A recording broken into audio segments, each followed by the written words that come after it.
Boa tarde a todos. Então, eu já vou começar aqui, já são 3 horas, né? Hoje é o MegaCons de número 159. A gente tem aqui o prazer de receber a professora Ana Seno, que vai falar para a gente sobre comunicação evolutiva. A professora Seno é autora, entre outros trabalhos, do livro Comunicação Evolutiva nas Interações Conscienciais, que está disponível na Editares, para quem quiser. E a gente, então, convidou ela para falar um pouco desse assunto tão importante, né? A gente estava comentando aqui, antes de começar, como que esse conceito da comunicação, e especificamente da comunicação evolutiva, mudou nesses últimos tempos, né? Agora a gente está se comunicando de um jeito diferente. A pergunta é, essa comunicação diferente, ela mudou também essa qualificação de evolutiva? Como é que isso mudou? Como que isso afeta a gente? Tem pontos positivos, tem pontos negativos, né? A gente está com esse assunto bastante fresco na nossa cabeça. A gente está lidando bastante com comunicação ultimamente, né? Então, para falar bastante sobre esse assunto da comunicação evolutiva, já vou passar a palavra aí para a professora Ana Seno.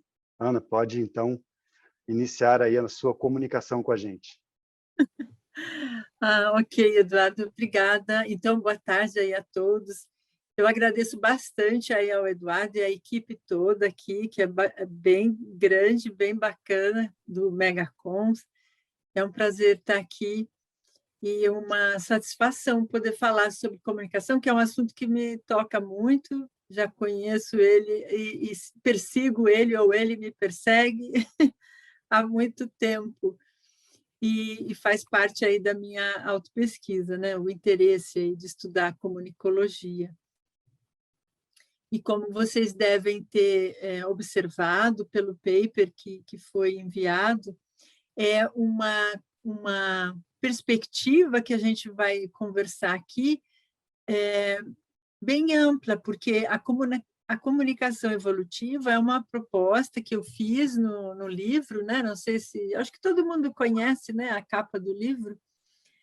E esse livro ele foi publicado em 2013. Então, significa que eu escrevi sobre o que eu conhecia sobre comunicação até então, até 2012, mais ou menos, né? Antes da publicação, né? Mas de lá para cá eu venho observando que está havendo em mim um crescimento muito grande do entendimento da minha própria proposta, né? que na época lá eu deixei registrado no livro. E aí, como a nossa autopesquisa nunca para, ela é dinâmica, ela evolui, ela está sempre em movimento, né? Quando a gente quer realmente estar nesse esforço de estar progredindo e evoluindo, mudando de patamar, então a gente vai ampliando, qualificando cada vez mais e aumentando a nossa cognição. E não é à toa que eu estou tendo essa oportunidade de estar aqui numa atividade que se chama Megacons, porque falar sobre comunicação, para mim, é realmente, no meu caso específico, é uma situação, um contexto de recuperação de cons mesmo. E eu não sei, não quero arriscar dizer que seriam os meus megacons, né? Pode até ser, mas eu não sei, temos que avaliar. Mas, enfim, eu percebi de lá para cá, depois que eu publiquei o livro, que a coisa se avolumou de tal forma na minha vida e transformou a minha vida num imenso palco aberto, onde eu podia interagir, falar e me comunicar com as pessoas. Por quê? Porque daí eu me tornei pública, né? Vamos dizer assim. Aquela timidez, aquele fechadismo, né, consciencial que eu tinha, foi posto abaixo, né? Porque uma vez que você publica um livro, você publica para o mundo. Você não sabe quem vai ser seu leitor, quem que vai ter em mãos ali o que você escreveu, as suas ideias, a sua experiência. Então, na composição do livro, eu já iniciei de cara com a minha autopesquisa, expondo as minhas dificuldades e tudo que os traços conscienciais que eu tive que reciclar para chegar nessa condição que estou hoje, assim, de poder falar, de me comunicar, me expressar, e não ter mais aqueles medos e nem arrepios e nem vermelhões, né?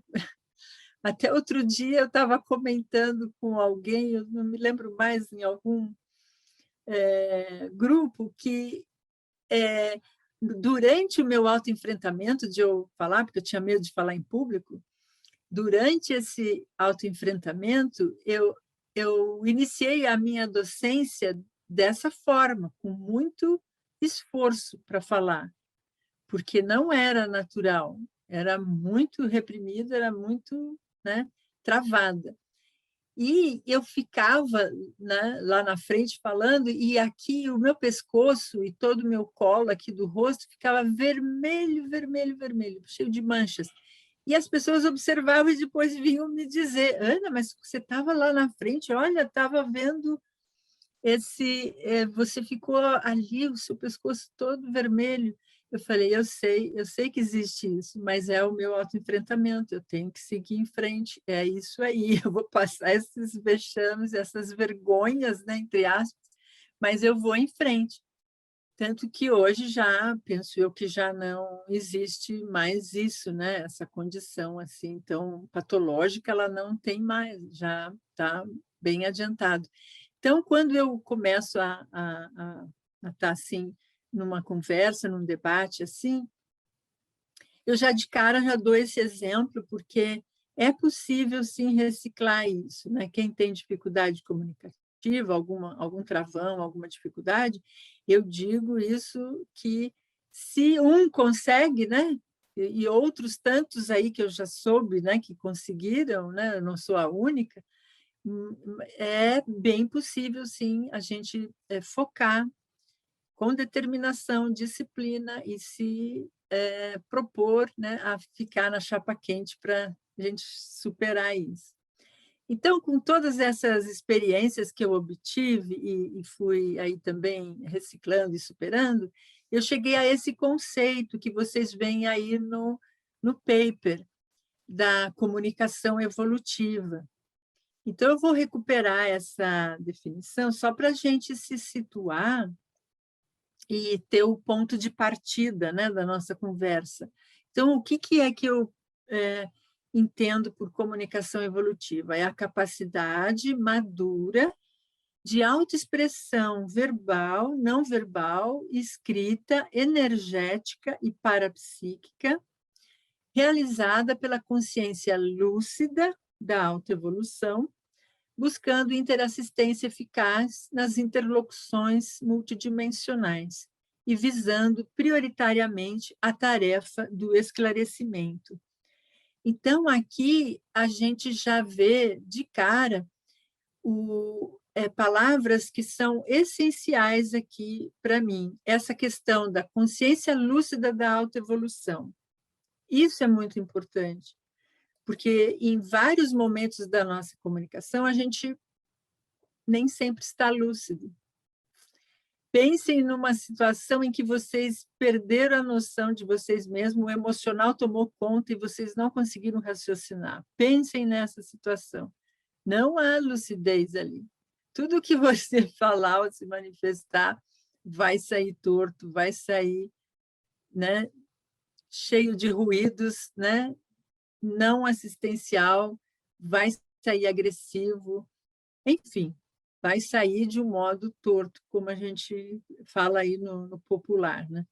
Então, a gente ter essa lucidez no ato da comunicação é muito importante. E se a gente tem outra palavrinha-chave, né, que eu penso na comunicação evolutiva, é ter o foco na assistência, na TARES.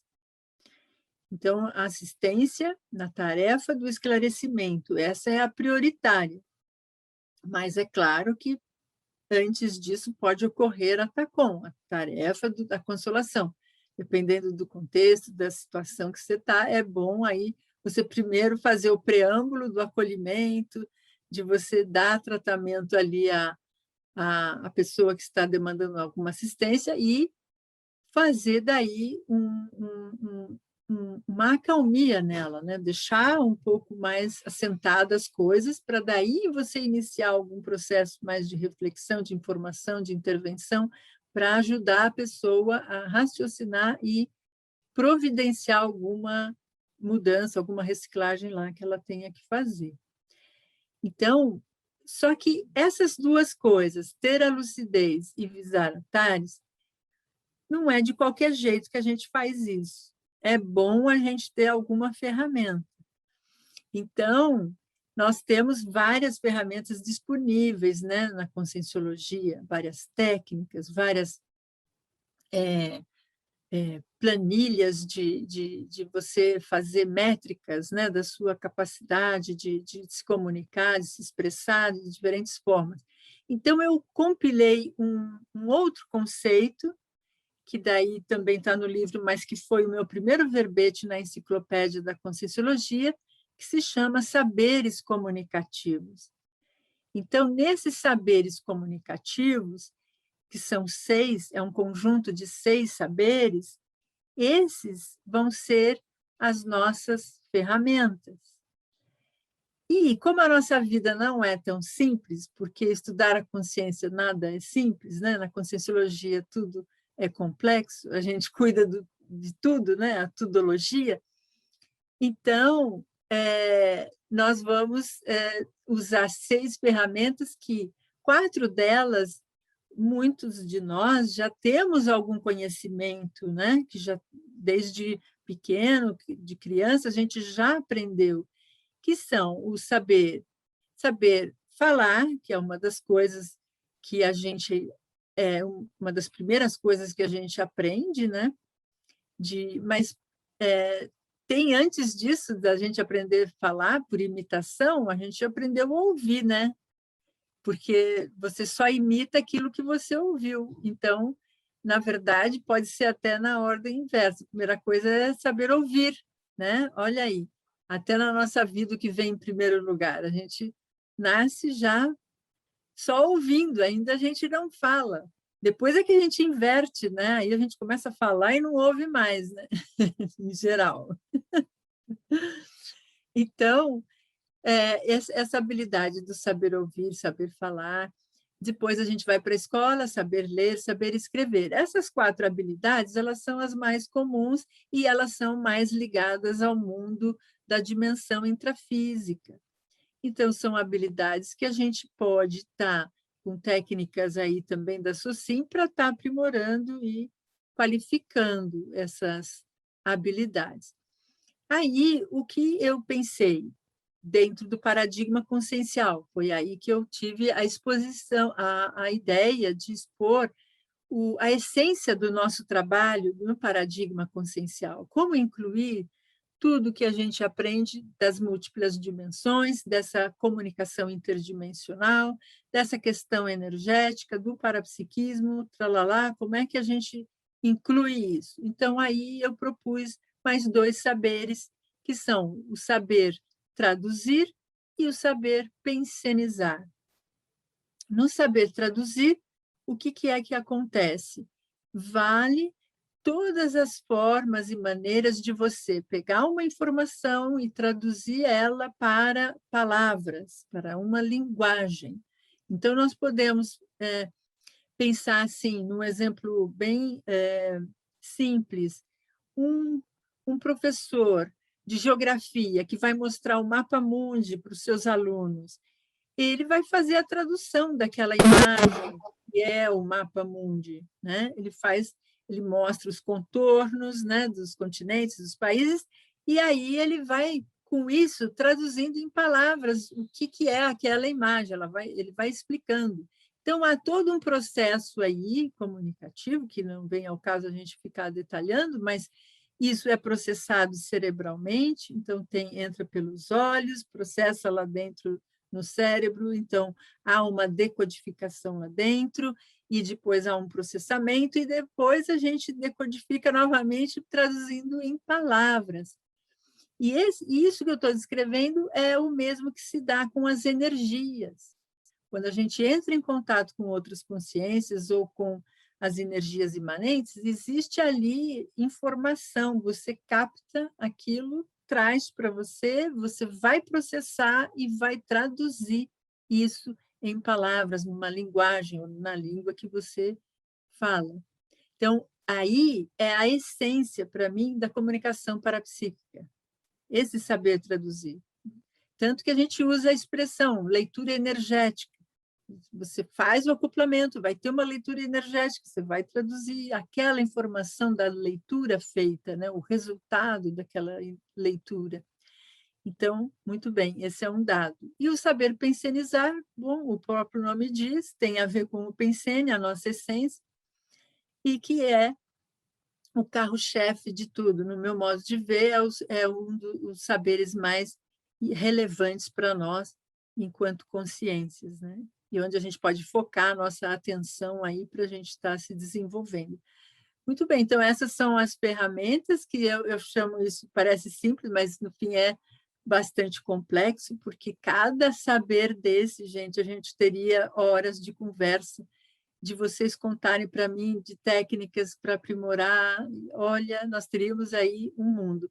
Mas eu vou me ater simplesmente a esse conjunto para a gente deixar aí essa visão ampla do processo e o quanto ele é realmente prioritário na nossa evolução, já que a gente está aqui para evoluir em conjunto, em grupo.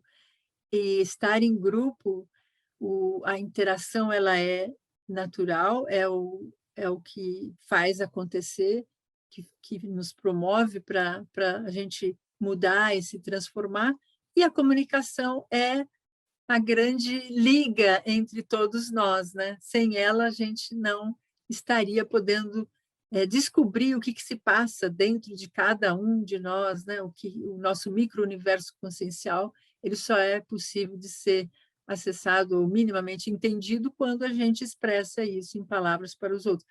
Por quê? Porque a gente ainda não chegou no conscienciês ainda. Nós vamos ter que explorar muito ainda os signos, os símbolos, as imagens. Nós vamos ter que dominar muito bem isso para a gente chegar daí, a se libertar disso e finalmente chegar no conscienciês. Então, a comunicação evolutiva, ela se propõe a gente aprimorar, aprofundar e qualificar todas essas habilidades comunicativas, esses saberes, para justamente depois a gente descartar e ficar só de consciência. Parece simples, né? Mas vai chão. Vai 1 milênio, 2 milênios, aí eu não sei. Cada um tem um fôlego aí. Ô, Ana, então, eu me coloco aí à disposição. Diga lá, Bárbara. eu estava pensando, né? Porque eu também trabalho, eu tenho mestrado e doutorado em comunicação. Então, o que eu acho mais legal em comunicação é justamente o quanto a comunicação permeia as nossas diversas manifestações e relações diárias, né? Em sociedade em geral, assim, ela está permeando muita coisa, além da expressão falada, né? Então, eu achei muito legal quando você falou da questão do ouvir, que realmente o ouvir ele precede até o nascimento, né? Quando a mãe está esperando o bebê, o bebê ele já consome essa relação através do sonoro. O sonoro é a primeira relação que nós temos como consciências intrafísicas com o ambiente, com o nosso entorno, né? E aí eu fiquei pensando, você falou da questão de desenvolver a nossa comunicabilidade, e aí eu pensei também em como adquirir novos códigos comunicacionais, né? Pensando assim, no que você falou do traduzir, que eu também achei fantástico, que entendo também que é muito por aí, e a gente traduz, a comunicabilidade, ela é de uma forma de tradução através dos nossos códigos comunicacionais já internalizados, né? Então, a gente interage com as pessoas através daqueles códigos que a gente reconhece e que a gente já, de uma certa forma, internalizou. Aqueles que nos são estranhos, a nossa tendência é retrair, não é interagir, né? Então, como é que você acha que a gente pode adquirir novos códigos comunicacionais pensando nessa amplitude multidimensional de diversas formas de comunicação que estão presentes aí no cosmos, né? E que a gente, às vezes, tem tanta dificuldade em desenvolver? Eu acho que a primeira coisa é a vontade, né? A consciência pode tudo, desde que ela tenha vontade, foco e disciplina para ela e ir em busca disso, daquilo que ela não sabe ainda. E entender que por mais que a gente conheça o mundo e conheça minimamente a nossa linguagem, por exemplo, que estamos fazendo aqui agora, falamos português, tal, nos expressamos por palavras, né, que são signos linguísticos, né, que eles podem estar grafados ou simplesmente orais, como nós estamos fazendo, mas às vezes tem códigos, Bárbara, que a gente nem sabe que é um código. Então, assim, eu admito a minha ignorância de alguns códigos que a gente come mosca, né? Então, aí ele passa na nossa frente, aquilo comunica algo, só que a gente não consegue ler, não tem olhos para ler e nem tem cognição, nem sinapses ainda para ler, porque a gente precisa ser alfabetizado para aquilo, né? Então, esse processo da gente estar sempre aberto a investigar, né? a fuçar, a querer descobrir, ter essa curiosidade de ir atrás. E aí eu digo assim, quem é poliglota ou sabe mais de uma língua já tem em si essa ânsia do querer conhecer, né? O diferente, porque é um mistério mesmo. Eu não sei se você já se deparou com ouvir pessoas de outra língua, mas de uma língua que você nunca ouviu falar e nem sabe o nome da língua, e você ficar lá olhando aquilo e fala, pô, eles estão se comunicando, mas e aí? Eu não estou entendendo nada do que eles estão falando. Então, é difícil mesmo. Aí vai, talvez, do nosso discernimento para priorizar nesta existência, porque a gente vai ficar em outras vidas também aprendendo ainda comunicação, não para agora, né? Então, pelo menos eu falo da minha escolha. Eu priorizo aquilo que eu vejo que é relevante para mim, nesse momento evolutivo, para daí eu me qualificar naquilo e aquilo sedimentar, aquilo ser sinapses consolidada em mim, para daí eu me lançar a novos conhecimentos. Ô, Ana, só o beabá, talvez, para a gente está falando agora dos intermissivistas e falando de megacons, né? A nossa comunicação que a gente está aprendendo mais agora, eu acho que começa pela sinalética, claro, né? A sinalética parapsíquica é uma forma de estar aprendendo no beabá ainda, igual uma criança que começa a soletrar as primeiras letras, aprende as primeiras palavras, né? E aí depois vai começar a formar frases mais complexas. Esse é o nosso caminho no parapsiquismo, né? Então, assim, você vê, isso é uma coisa que a gente talvez nunca tenha explorado antes, né? Esse tipo de comunicação. E é evolutiva porque ela é basicamente com os amparadores, né? Então, é uma via de comunicação sua com aquele que está mais lúcido que você. Então, a informação que vem lá tende a ser uma informação evolutiva, né? Sim, perfeito. É bem isso mesmo.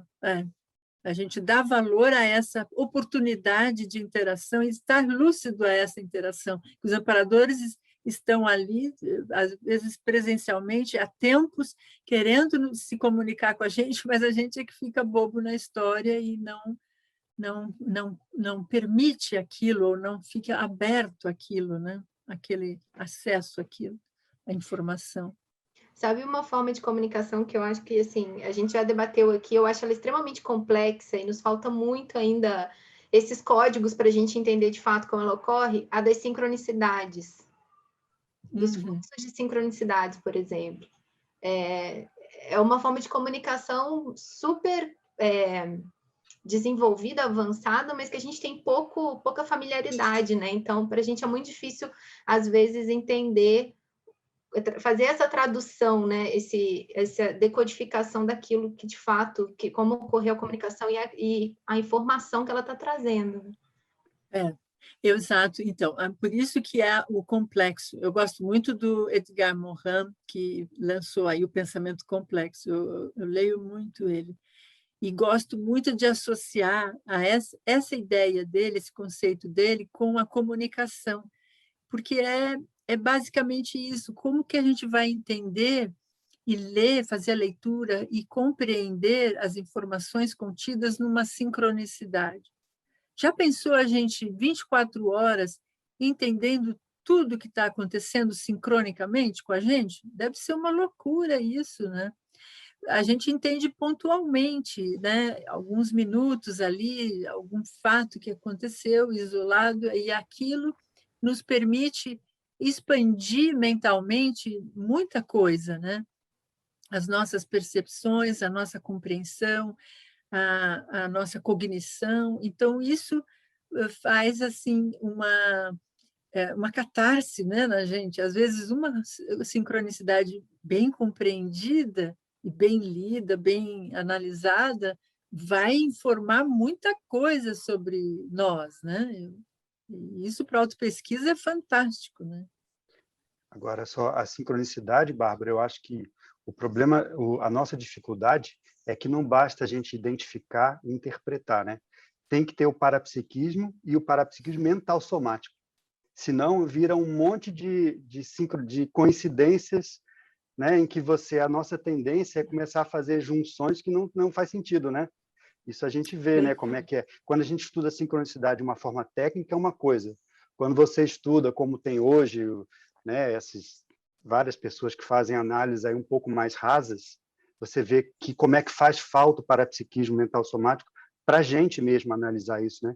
Então, acho que tem uma habilidade, né, Ana, que é desenvolver isso, essa habilidade que a gente não tem, que é o parapsiquismo mental somático, para aí sim poder entender a sincronicidade como uma linguagem. Mas o parapsiquismo é uma forma de comunicação. O parapsiquismo é comunicação, só que é uma outra, uma não, linguagem. O parapsiquismo seria assim uma habilidade, né? O que vem com o parapsiquismo seria então, mas é como falar, né? Ou ouvir, né? Mas para você precisa aprender a reconhecer os sons, né?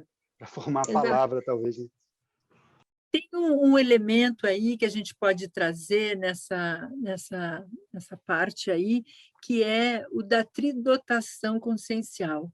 Então, eu acho que, por exemplo, eu foquei na comunicabilidade da tridotação, né, que é intelectualidade, comunicabilidade, parapsiquismo. Ok. Olha, mas se é como o Eduardo está trazendo, a gente não pode ficar só na comunicabilidade, né? Com todas essas habilidades que a gente comentou e desenvolver elas ao máximo.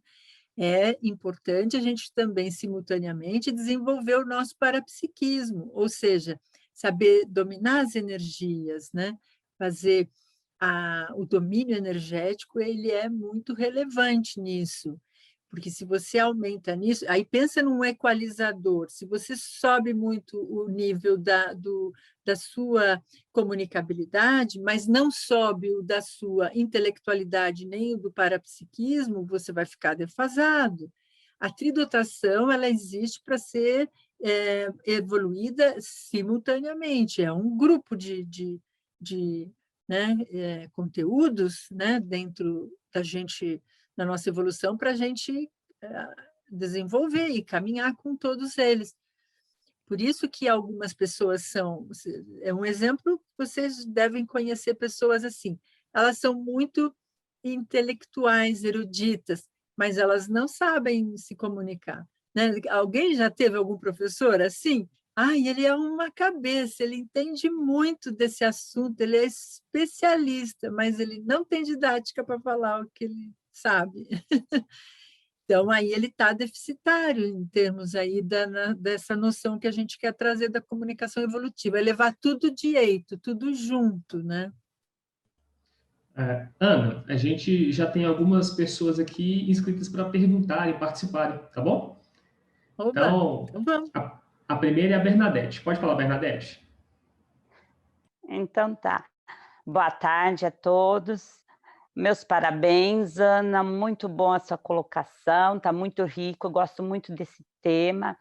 E a minha pergunta e o debate que eu trago, eu gostaria que você, se você pudesse, né, aprofundar sobre os patos pensene, essa pensenidade que a gente tem, essa pensenidade negativa, esse pato pensene que muitas vezes a gente se percebe, e também a pensenidade positiva, quando você está com uma pensinidade mais homeostática, uma pensinidade mais elevada, que você sabe que você está conectada com a equipe extrafísica, que você está com um amparador. Eu gostaria que você fazia esse viés na tua colocação do teu tema sobre esses 2 itens, que é bem dentro do que você falou dessa tridotação, né?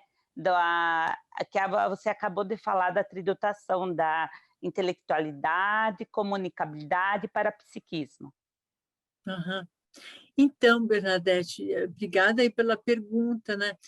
Essa questão, ela vai estar exatamente dentro do saber pensionizar. Então, e sempre tendo o parâmetro da lucidez. Eu sei exatamente como é que eu pensionizo. Não vou nem entrar na discussão, né, de como que a gente capta aí o nosso primeiro pensene, né, que a gente emite, ou como que a gente separa todos eles, porque eu que estou estudando esse saber, o saber pensionizar, que é tema do meu segundo livro, vai ser exatamente para destrinchar isso. Como que a gente faz isso? Então, vai exigir da gente muita autoobservação. E daí a lucidez. Para ter autoobservação, precisa estar lúcido. Você se perceber. E a patopensenização, você vai perceber pelo efeito que ela te causa. Primeiro causa na gente o efeito ruim. E depois você vai ver as consequências também nos outros, no entorno. Então, isso é muito sério, observar isso e fazer alguma ação pró-evolutiva com isso.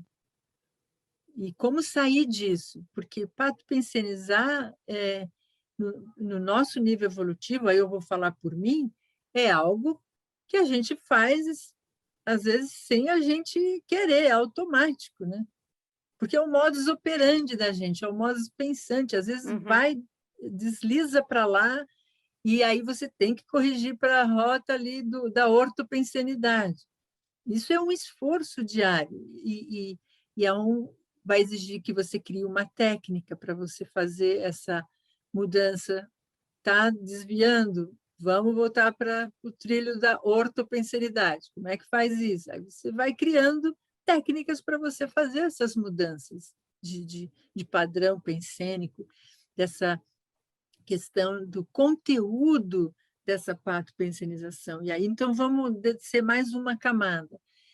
Essa patopensenização, ela está mais na ideia, no PEN, ela está mais na emoção, no SEM, ou ela está na energia do N? Então, essa é uma pergunta que a gente pode se fazer.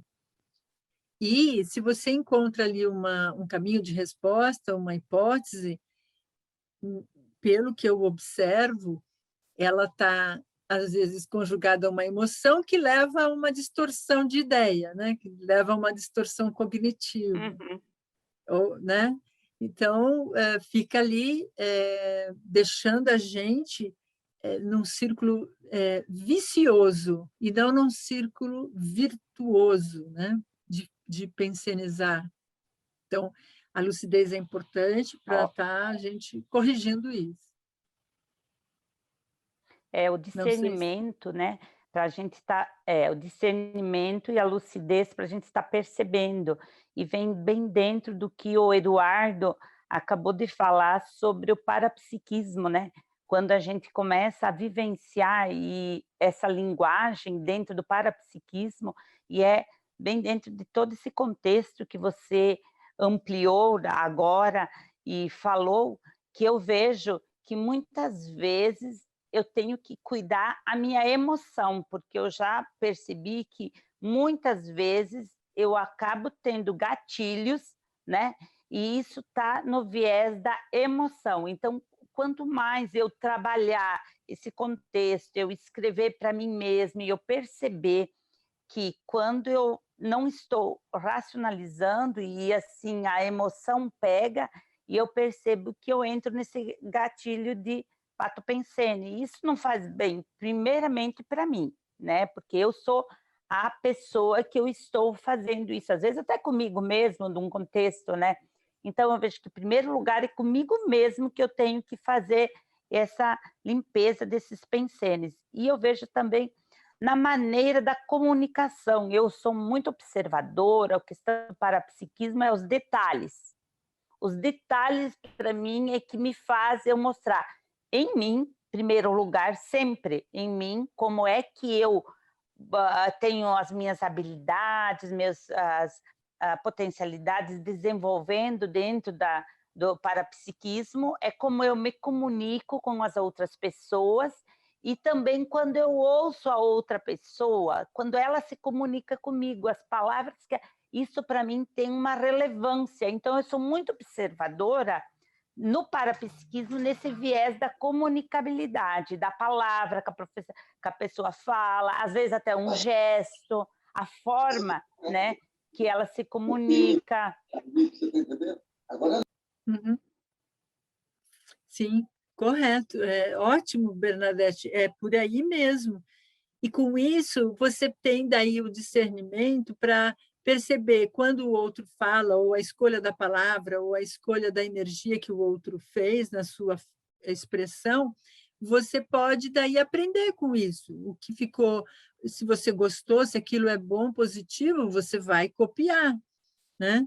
Agora, se não for, você daí não vai, né, copiar, mas nem por isso você vai pensionizar contra a pessoa, né? Essa é a inteligência, né?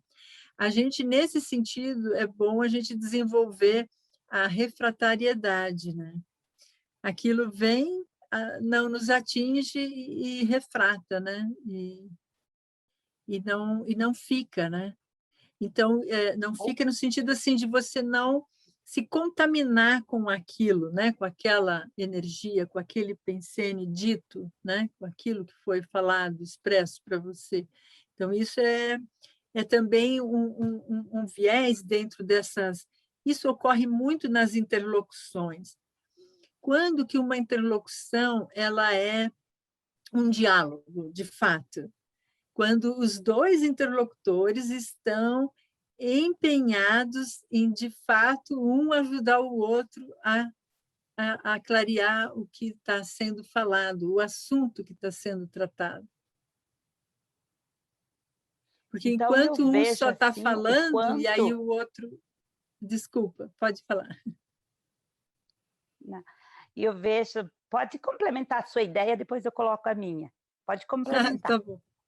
Tá, não, é que eu estava pensando nesse exemplo que às vezes tem diálogos que eu chamo de diálogos de louco, né? Que não é exatamente um diálogo, porque a pessoa ela só está falando dela, ela só está contando as coisas dela, ela está falando do que ela viveu, do que ela comprou, do que ela gostou, do que ela leu, do que ela viu, não sei o quê, do que fez, do que não fez. E você está querendo participar daquilo, só que ela não dá brecha, né? Você até comenta, poxa, que bacana isso que aconteceu com você e tal. E ela vai seguindo ali na narrativa dela e segue, pega, engata uma quarta marcha ali e vai embora.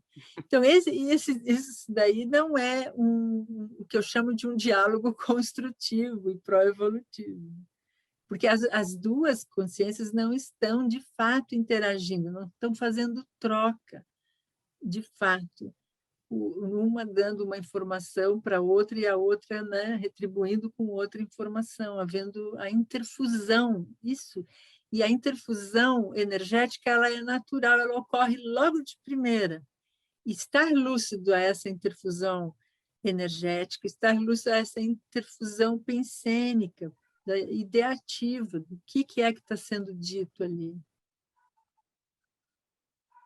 Muito relevante. E assim eu vejo também, não é por acaso que o Valdo construiu o tertuliário e ele intensamente falava para a gente não ficar de boca fechada, né? Que era para a gente se expor, que era para a gente colocar a ideia da gente, porque assim você vai se percebendo como é que você funciona e como que são as suas colocações para você ter conhecimento. Opa, aqui eu acertei mais, aqui eu errei mais, o que eu tenho, a dosagem das colocações. Eu acho bem significativo isso, porque a comunicação nada mais que representa você como consciência, né? O teu todo. Outra coisa que vejo também bem interessante é o trabalho com as energias, sabe? Na comunicação, Ana, porque enquanto você está se comunicando com alguém, ou quando você está com as suas energias mais equilibradas, você vê que a tua comunicação ela não tem muito ruído, ela tem uma comunicação mais de informação, mais compreensão. Então, eu também dou muito valor ao trabalho das energias, ao EV diário, né? Várias vezes, vou me encontrar com alguém, vou ter uma reunião, vou trabalhar as minhas energias antes, vou fazer o meu padrão, né, energético mais equilibrado para entrar em contato com as outras pessoas. Eu vejo, hoje de manhã, eu não sei se você assistiu, mas tinha o círculo mental somático, também foi em cima desse contexto. Foi muito rico o que foi debatido hoje de manhã, se você puder, uma sugestão, né? Para quem quiser assistir o círculo mental somático de hoje de manhã, foi excelente na questão da comunicação. Muito bom. Grata aí, não pude doutor. ver. Vou ver, então, a gravação. Não pude acompanhar, não. Ana, É que eu só queria falar um negócio sobre isso. Pode ser rapidinho, Renê? pode, vai lá. É que a Bernadette trouxe uma coisa que a gente estuda lá no Bases, que é justamente a qualidade da comunicação, né? Porque a gente tem a comunicação em si, estudo amplo, e a qualidade da comunicação em si. E principalmente nos debates, uma das coisas que eu vejo que nós, como grupo, e como grupo eu falo atual no mundo, que a gente mais tem dificuldade hoje é justamente de colocar pontos discordantes num debate sem ser agressivo. Porque a nossa tendência inicial é atrelar discordância com agressividade. Então, quando a gente se coloca, normalmente é de forma agressiva, que é a forma como a gente aprendeu, né? Como a gente aprendeu os nossos posicionamentos. Então, a pacificação, eu vejo como um qualificador da comunicação, justamente para que a gente aprenda novos mecanismos para a gente se colocar de forma mais pacífica e valorizar os debates sem ataque, sem violência, né? Mas é um desafio, a gente ainda não tem isso dominado, não, ainda pega, Eu posso comentar, Renê, sobre isso? Vou pensar se pode, Ana, peraí. Claro, à vontade, você que manda. Não, porque você tem uma lista aí, né? E às vezes eu posso passar aí a falhar a lista. Mas, isso que a Bárbara trouxe é o nosso dia a dia. E o que eu penso sobre isso, Bárbara? Olha, primeira coisa, a nossa tendência é fazer argumento ad hominem. Sabe o que é isso? É ir na pessoa e não na ideia. Por isso que a gente acaba sendo meio agressivo. Em geral, a gente vai discordar, não sei se acontece isso com vocês também, mas, em geral, a gente discorda daquelas pessoas que a gente não gosta. Em geral. E aí, como já não existe a empatia, já existe alguma aversão prévia, pronto, junta isso, aí a comunicação começa a ficar alterada, a pessoa começa a ficar alterada, o tom de voz já fica mudado, a energia que vai já é mais, né, carregada, aquilo vai atingir o interlocutor, só que não positivamente, e se ele não estiver equilibrado e com lucidez, ele vai ser atingido e vai entrar na sua onda. E aí que entra os bate-boca. É aí que deita e rola a briga e a discórdia, aquele diálogo que não é produtivo e nem vai levar ninguém a nada, né? E daí fica cada um querendo ter razão, né? Então não constrói, né? Onde está aí a dificuldade? Onde a gente pode mexer? Então, se a gente desenhou o contexto, todo mundo entendeu, tal. Agora, como sair disso? Eu tenho uma pista, e é o que eu costumo fazer, é raciocinar em cima do que está acontecendo. Minimizar a emoção que está rolando, Porque, gente, pensei, é tudo junto e misturado, mas o PEN tem que predominar no 100. Quando tem um debate acalorado, depende, precisa ver se o calor ali é emocional ou se o calor ali está na ideia mesmo, né?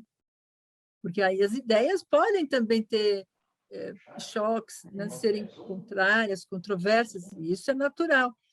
Mas se está no nível emocional apenas, subjetivo, é assim porque eu acho que é assim, aí realmente não é um diálogo, não há uma comunicação evolutiva aí para ser usada e aplicada. As pessoas já estão obnubiladas, já estão posicionadas, já tomaram partido, já estão do lado delas. Elas estão do lado delas, do ponto de vista dela. Ela não está conseguindo entender o ponto de vista do outro, ou a ideia em si, o fato em si, ou o parafato em si, que está ali sendo objeto de conversa, né? Então, como... Por isso que eu falei que tudo isso é complexo. Olha só, numa simples interlocução, olha quanta coisa a gente tem que administrar. Quanta coisa. Por isso que a gente precisa se qualificar mesmo nos 6 saberes comunicativos.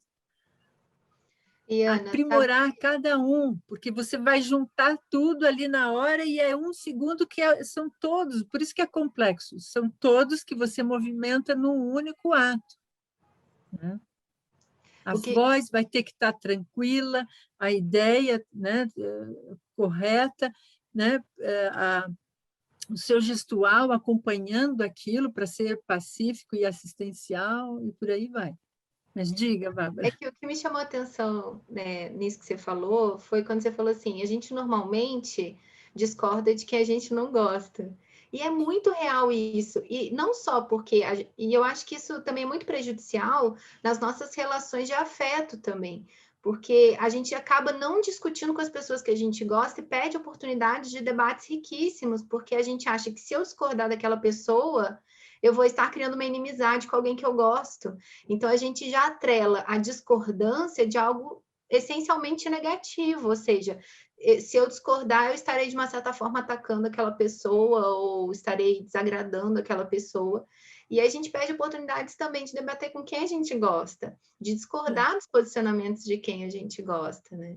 E aí isso fica complicado nos dois aspectos, né? Tanto para quem com quem a gente tem problema e com quem a gente não tem. É isso aí.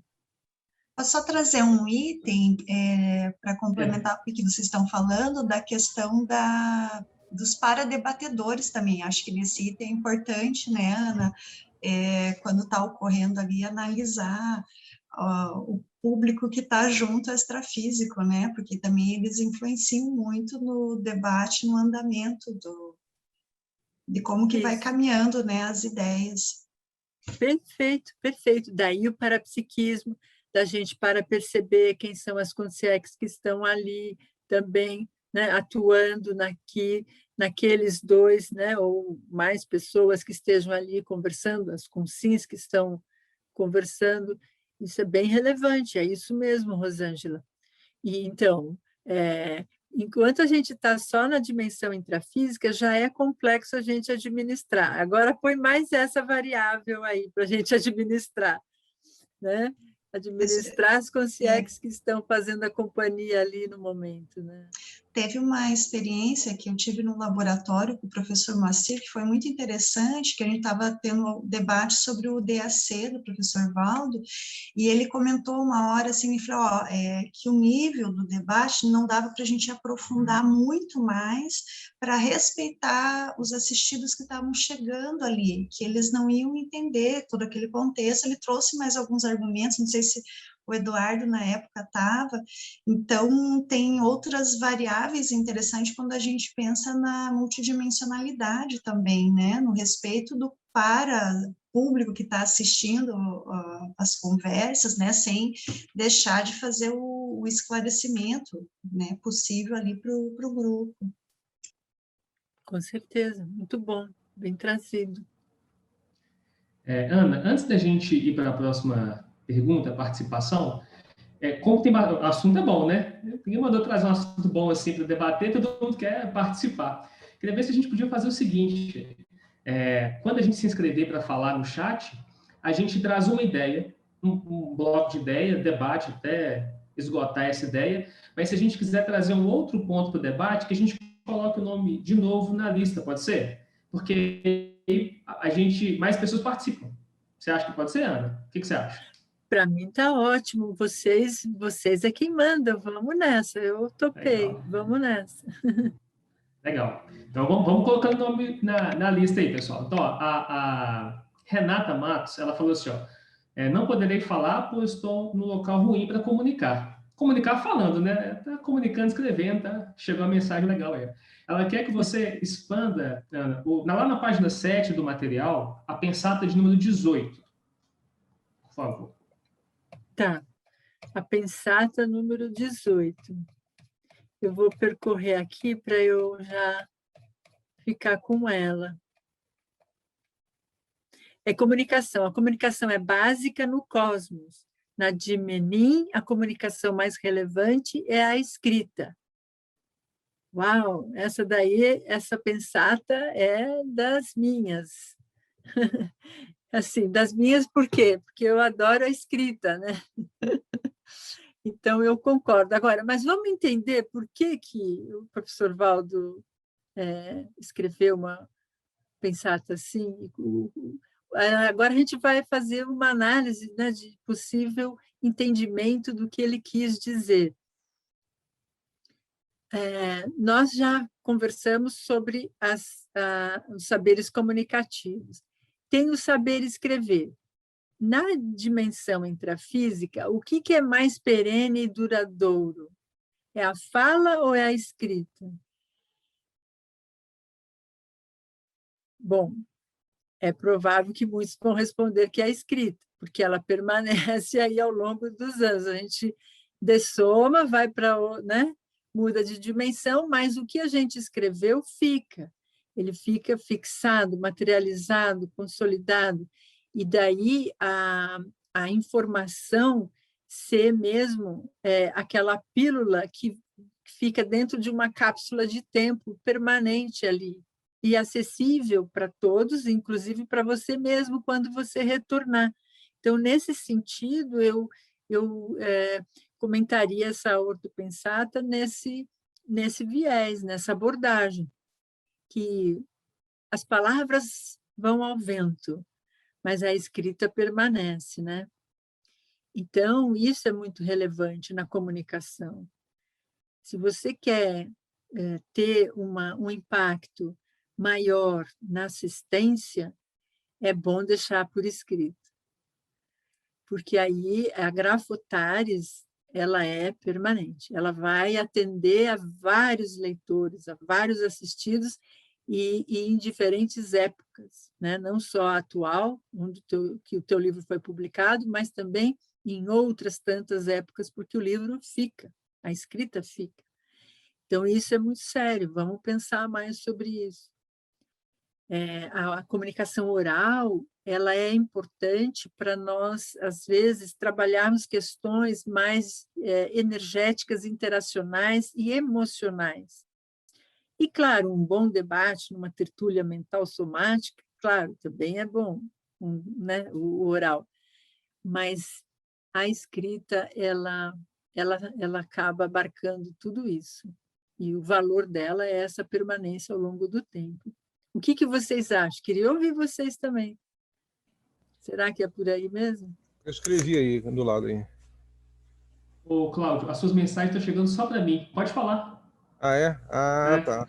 Então, a escrita... hoje tem a fala gravada, né? O vídeo gravado, né? Então, a fala também ela pode ganhar uma conotação forte. Mas no tempo, eu concordo com você, Ana. É que a fala, a escrita dura mais no tempo e você pode conseguir mais facilmente através da plataforma do livro, do impresso. Uhum. Depois eu vou falar. Legal.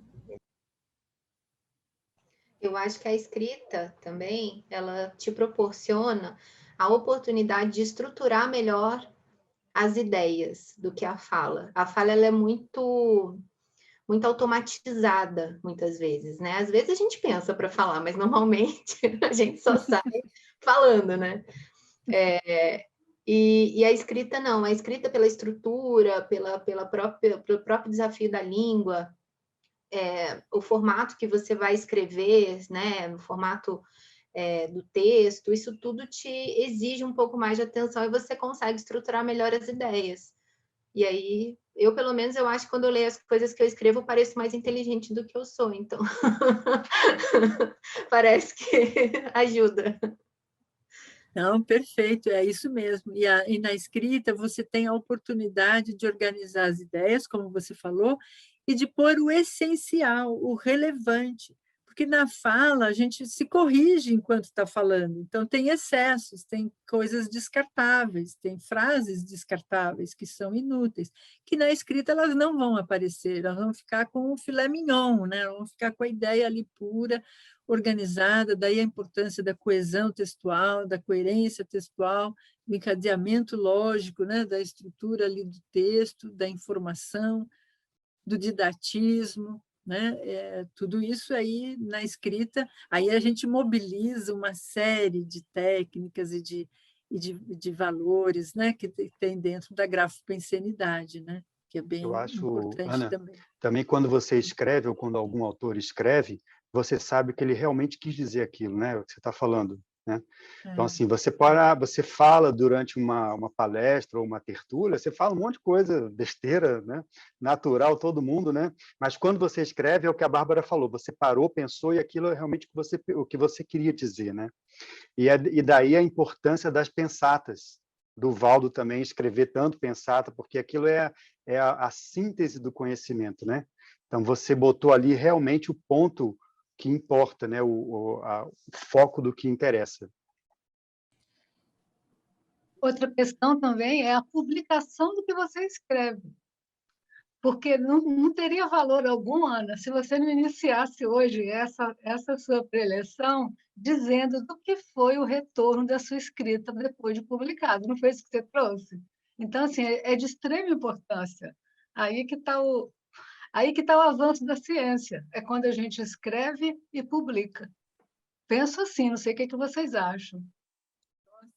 Zezé, concordo com você, porque é uma revolução que acontece depois que a gente publica, porque você daí diz ao mundo e ao cosmos e a todas as consciências o seu posicionamento, a sua ideia, o seu novo pensamento, especialmente aqueles seus antigos companheiros do passado, né? Das outras vidas que você estava lá com eles, naquele mundo, naquele universo, aí dando alguns exemplos, né? Eu provavelmente passei pelo mundo religioso, pelo mundo monárquico, aristocrático, pelo mundo, né, dessas ambientações. E hoje, e aí mais em especial, o mundo da literatura, dos literatos, né, do pessoal intelectual.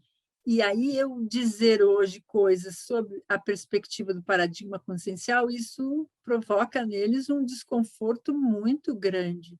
Então, eles vêm tirar satisfação, eles vêm querer, né, provocar.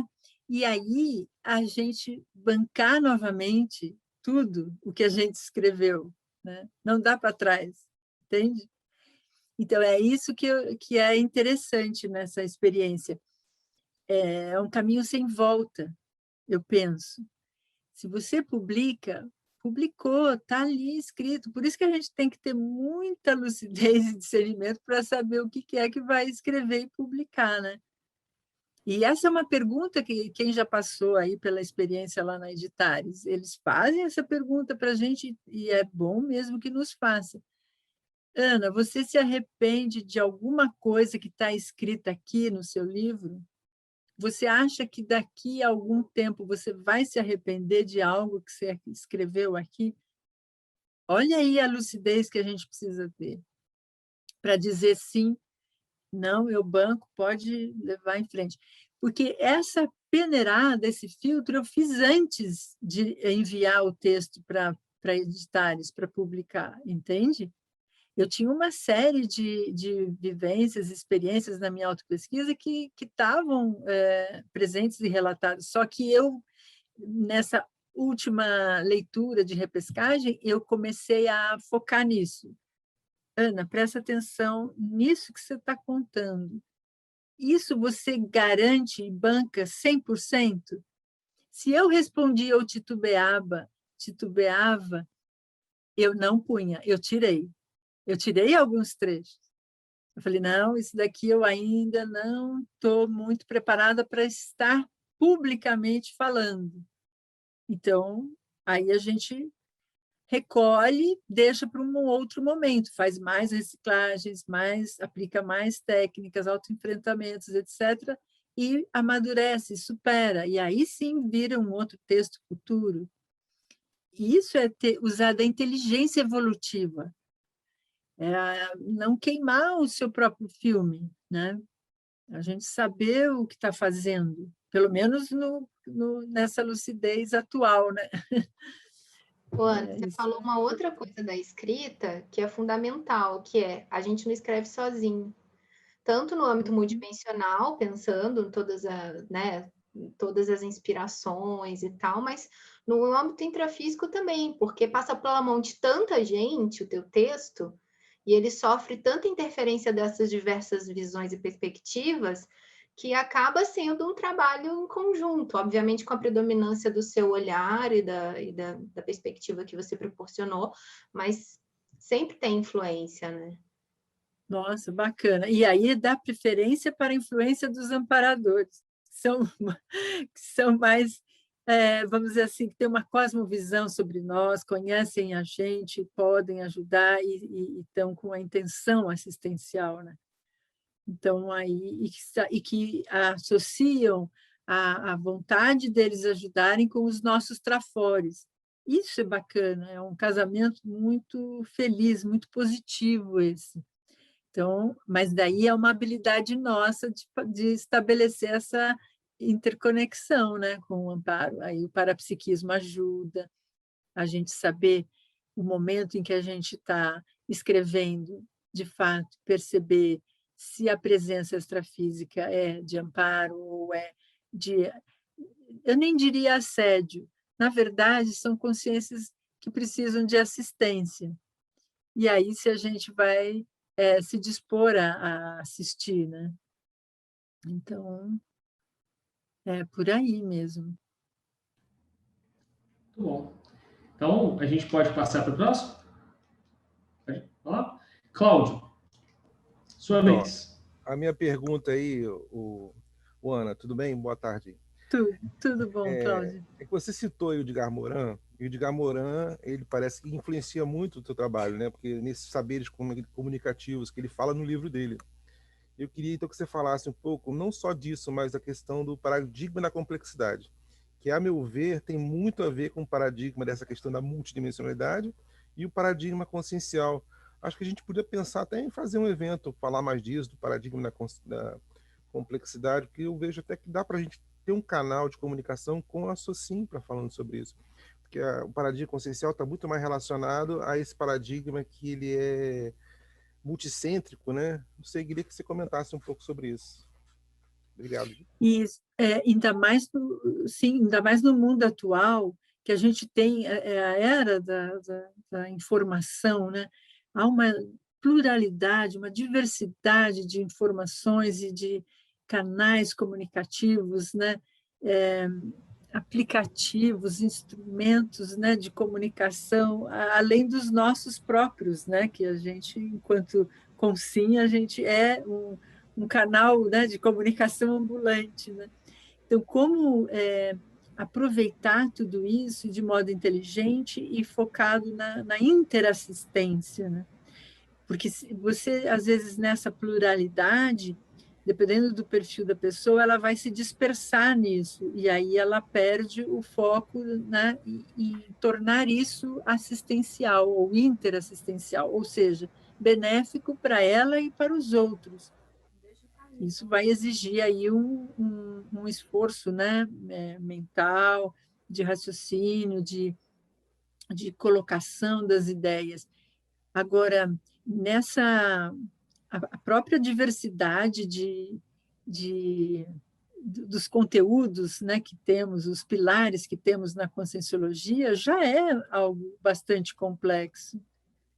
Então, por isso que eu comecei falando, né, devagar, os 4 primeiros saberes, a gente só está ainda na dimensão intrafísica. Quando a gente agrega pelo menos esses 2 que eu propus, o saber traduzir, o saber pensionizar, nossa, o leque amplifica tanto que assusta, né, a quem possa não estar acostumado a essa diversidade ou essa complexidade, a esse tipo de pensamento complexo. Mas nós, dentro da Conscienciologia, nós já temos essa estrutura formada, que são as inúmeras especialidades da Conscienciologia. Pensa a gente articular todas essas especialidades que temos, já nem sei o número mais que está, já passou de 5.000 especialidades, né? Eu não sei quem tem essa informação aí. Mas, enfim, é muito conhecimento para a gente dominar, para a gente estudar, se dedicar. Então, o que eu faria, Cláudio, de acordo com o interesse pessoal, alinhado com a ProEx pessoal, o perfil, temperamento da gente e interesses, escolher alguns, né, desses campos para articular e fazer as interações e integrações, e que são aí as interdisciplinaridades, né, que a gente pode pensar. Porque, no fundo, a Conscienciologia é a tudologia, só que, quando a gente fala tudologia, ainda assim, para mim, não diz muito, não diz nada. Então, é interessante fazer a escolha conforme a nosso momento evolutivo, proexológico, com esse discernimento, e escolher, eu quero estudar essas disciplinas aqui conjugadas. Eu até, fazendo aqui também uma divulgação aí do próximo evento que eu vou estar participando, na Semana Paracientífica, eu enviei um trabalho onde eu vou mostrar justamente a minha autopesquisa interdisciplinar, que é mais ou menos nessa linha, Cláudio. O que eu observei em mim? Eu fiz o quê? Um inventário das minhas GESCONs. Desde que eu entrei na Conscienciologia, a minha primeira GESCON foi em 1999. E publiquei numa revista, na época era impressa, você deve conhecer ou lembrar, a Ressex. E, de lá para cá, houve uma evolução. Aí, o que é que eu observei? Eu fui atrás dos temas que eu já escrevi, sobre que assuntos que eu escrevi. E aí eu me deparei com um seguinte cenário. Eu sempre estava dentro do campo da comunicologia, assistenciologia e pensenologia. E se você vai lá no quadro sinóptico das especialidades, eles estão na mesma linha de ordem. É muito interessante. E aí que eu associei, poxa vida, intuitivamente, eu fiz um caminho interdisciplinar para me conhecer, para me aprimorar, para eu me evoluir. Então, eu não sei se eu atendi aí. Não, no meu caso, eu pretendo realmente fazer doutorado, fazer que nem a Bárbara, numa área específica, e dialogar a Conscienciologia com a questão da SOCIM mesmo. Mas com essa questão da fartura, com formações, vários estímulos, e a tudologia, se você não estiver atento, a Conscienciologia pode também virar uma espécie de motivo de dispersão. Mas a tua pergunta foi muito oportuna, eu aproveitei, procurei fazer a verbação, né, de falar, botar o discurso e também escrever aqui do lado. Tá? Obrigado. Eu não tive a oportunidade de pesquisar nada da Conscienciologia no mestrado e nem no doutorado, mas eu digo o seguinte, como eu disse, estava na área da comunicação, e minhas pesquisas empíricas, foram com pessoas, né? E o conhecimento da Conscienciologia me permitiu um maior aprofundamento no contato com as pessoas, porque eu buscava um olhar mais amplo sobre elas. Justamente, e esse olhar quem me deu foi a Conscienciologia, não foi o campo comunicacional.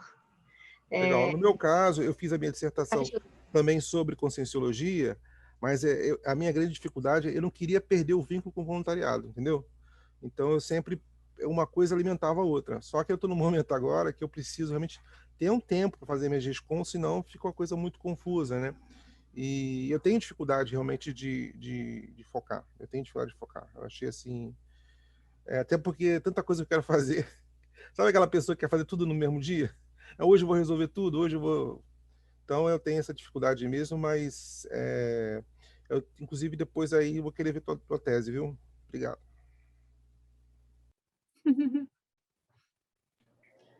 Bom, a Terezinha, próxima da lista. Ana, parabéns pelo teu paper. E muito bom você estar aqui. Você sabe que eu sou tua admiradora, né? Que bom, eu e muitas Tereza. outras. Ana, me chamou a atenção uma do que você trouxe do léxico que fala ali, que é a evolução consciencial se faz pela comunicabilidade, né? Tudo bem, a gente até entende, mas me chama mais a atenção que tem a ver com a comunicabilidade tarística, dentro desse contexto aí. Porque eu fico pensando assim, ó, no dia a dia a gente tem uma comunicação, né? Que a gente se comunica com todos e tal, né? Assim, eu queria que tu falasse um pouquinho qual é a diferenciação que a gente pode fazer dessa comunicação tarística, daquela padrão normal que a gente utiliza no dia a dia. Que me parece que essa tarística, assim, às vezes eu levo para o lado da uma sala de aula, né? Um livro, um verbete e tal, mas assim, retirando toda essa parte, como que a gente no dia a dia se percebe que a gente está fazendo essa comunicação tarística? Uhum. Se eu entendi bem, essa pensata do professor Valdo, eu entendi ela da seguinte forma: no nosso momento evolutivo aqui na Terra, exatamente nesse ano aqui, ó, 2021, e por mais alguns aí, pelo visto, nós ainda necessitamos desse modo de comunicação, através das palavras, dos signos, né, dos símbolos, das imagens. Esse é o nosso nível evolutivo. Então, é a comunicabilidade nesse contexto aí, delimitando isso. Porque vai chegar um momento em que a gente vai ter tudo junto e, de fato, misturado. Porque aí só a nossa presença já é a comunicação em si. Você não precisa de lançar mão de recurso nenhum, porque, por enquanto, a gente ainda precisa lançar mão do recurso de iniciar uma fala, falar bom dia, boa tarde, né? De você falar o que você está pensando, o que você está sentindo, onde está doendo, qual o problema que você tem, o que é que você precisa, que informação. Por enquanto, a gente ainda precisa verbalizar isso, né? A gente não está ainda nem na telepatia ainda. Não chegamos na telepatia ainda. Então, nós vamos precisar ainda desses rudimentos todos, dessas ferramentas todas, para fazer esse exercício de interação entre as consciências. No caso aqui nosso, no intrafísico, no planeta Terra, tal. Eu penso dessa forma. Agora, dentro da sua dúvida, quando discernir é uma comunicação comum, normal, de uma que é tarística. Aí nós vamos lançar mão de mais elementos. Você vai observar, o momento certo?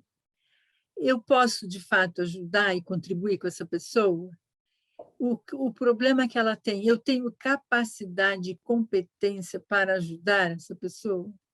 Então, você vai fazendo uma série de raciocínios e de interrogações para você mesma, para você discernir se você pode mudar a chave de uma conversa corriqueira, normal, aquela, né, bem coloquial, de uma que é mais séria, que é mais pontual, tarística, que vai dar uma informação importante para outra pessoa, mudar a vida dela, quem sabe, ou ajudar a dar uma luz em alguma coisa lá que ela não esteja conseguindo enxergar.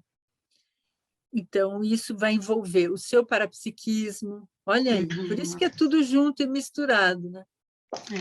Você vai ter que sentir ali pelas energias qual é o momento e fazer essas leituras, faz acoplamento áurico, obtém mais informações que só mesmo pelas energias é que você consegue fazer a leitura, porque a pessoa às vezes não fala tudo, né?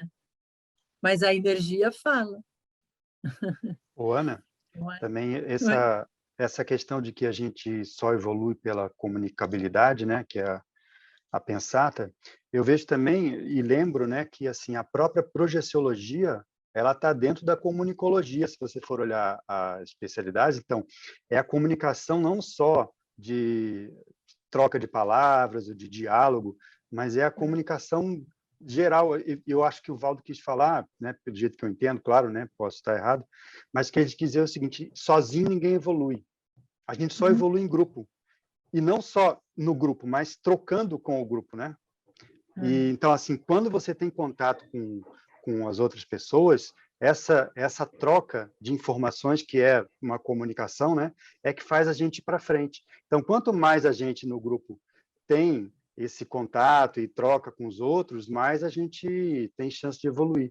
Eu vejo assim de um jeito, comunicação, não sei se é isso que você entendeu, queria te ouvir, né? Mas a comunicação holossomática. Perfeito. Não, Eduardo, concordo plenamente. É isso mesmo. Você traduziu melhor aí em palavras o que eu estava querendo expressar. É bem isso. A gente tem todos esses elementos aí para a gente estar usando, inclusive nas projeções lúcidas, né?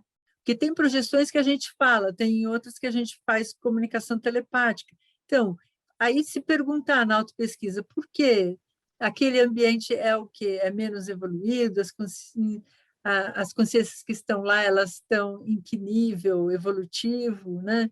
Por que eu não posso telepatizar com elas? Enfim, você vai aí tendo elementos para escarafunchar e saber mais, né? E, de fato, evoluímos em grupo e a comunicação é a liga entre nós.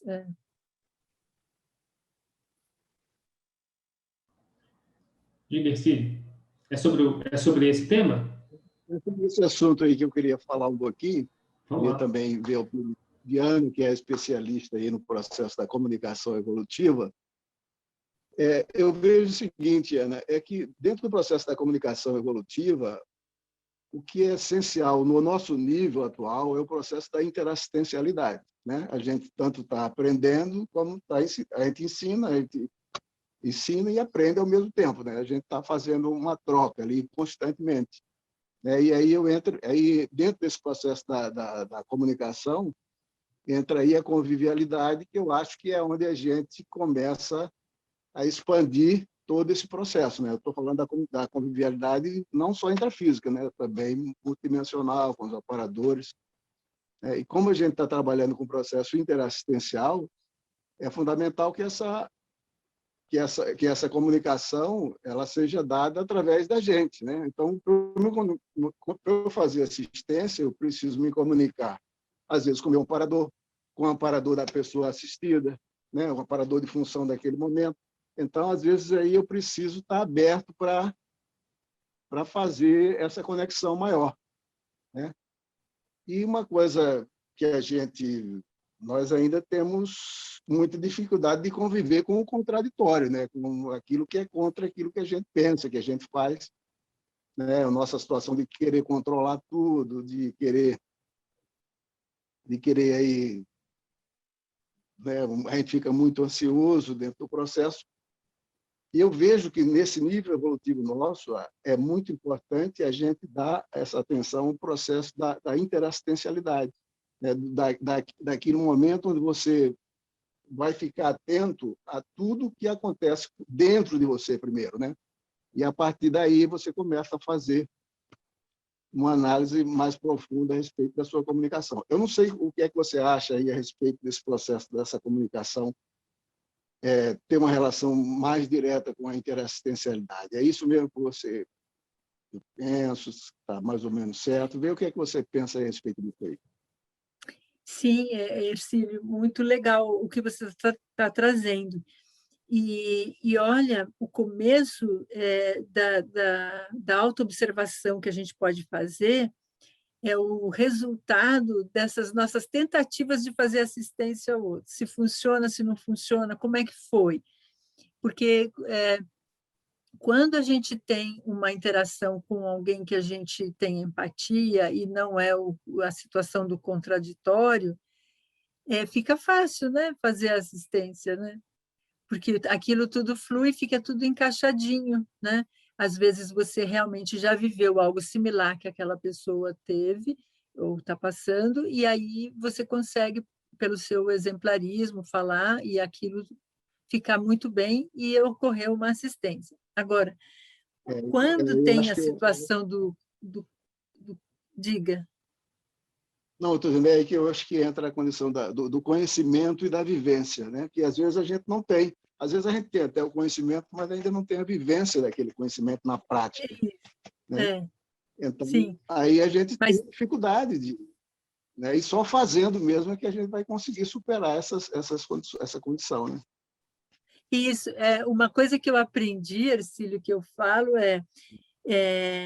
eu faço um preâmbulo, eu faço uma informação para sinalizar a pessoa o que é que eu vou dizer em seguida. Olha, eu vou falar algo que eu já vivi, ou então, eu vou falar algo para você que eu não vivi, mas eu estou raciocinando aqui e eu estou percebendo algumas coisas aqui e eu vou expressar para você. E aí você vê o que você faz aí, analisa, vê o que pode aproveitar disso.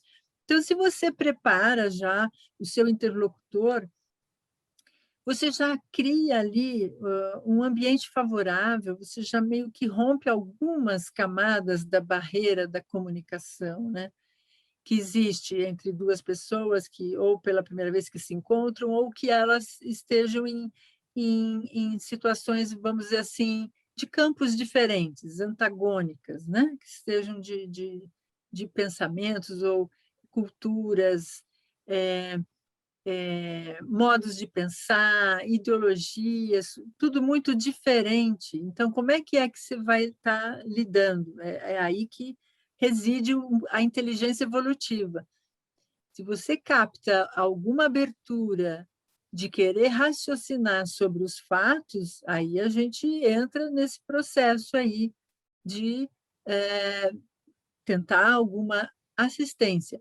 Mas, se não, eu já declino, falo, olha, eu não tenho competência e não sou a pessoa indicada para falar sobre esse assunto. Então, aí eu tiro meu time de campo, porque se eu não tenho autoconfiança naquilo que eu vou falar e vou dar como ali informação tarística para ser uma assistência, eu não faço. Eu preciso estar bem autoconfiante, pelo menos uns 60%, 70% eu preciso estar autoconfiante. Por quê? Porque não vai estar eu sozinha, o amparador vem junto também. E a gente tem já mapeado alguns sinais, né, de sinaléticas, e que nos apontam quando é o momento de entrar para falar e quando é o momento de recuar e tirar o time de campo. Então, tudo isso a gente vai aprendendo nesse teatro da vida, né? Vamos experimentando. Quando eu percebo que é muito grande o contexto, a situação, o problema, ou o desafio que aquele interlocutor me causa, eu não entro e vou me preparar antes, entende?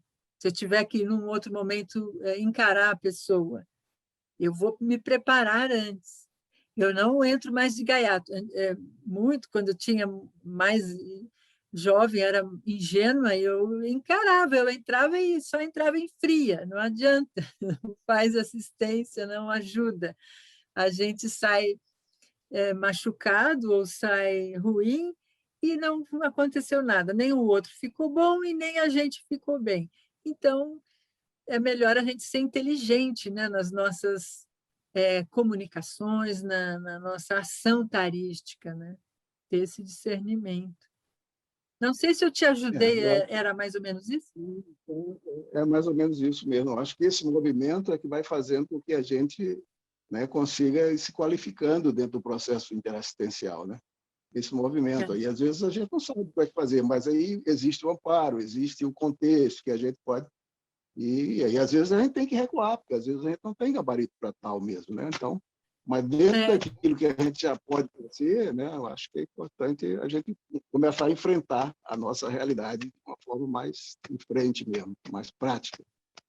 Isso, e tem também a análise de tudo isso, Hercílio. Eu sou uma pessoa que leva as coisas para casa para pensar. Tudo que me acontece, interação que foi boa, interação que não foi, o que eu causei no ambiente, o que foi positivo, não foi, e aí eu vou pensar. E aí eu separo em 3 campos. Era falta minha de domínio energético, tinha a ver com energia, era relacionado a alguma emoção que me pegou, o meu calcanhar de Aquiles, alguma emoção que eu ainda não sei lidar muito bem com ela e que foi ela que fez a coisa desandar, ou foi numa informação, numa ideia, num conhecimento, ou numa teoria, ou num conceito que eu não domino e não entendo. Então, eu vou avaliar e vou atrás daí para saber. Se eu identifico, aí eu vou estudar.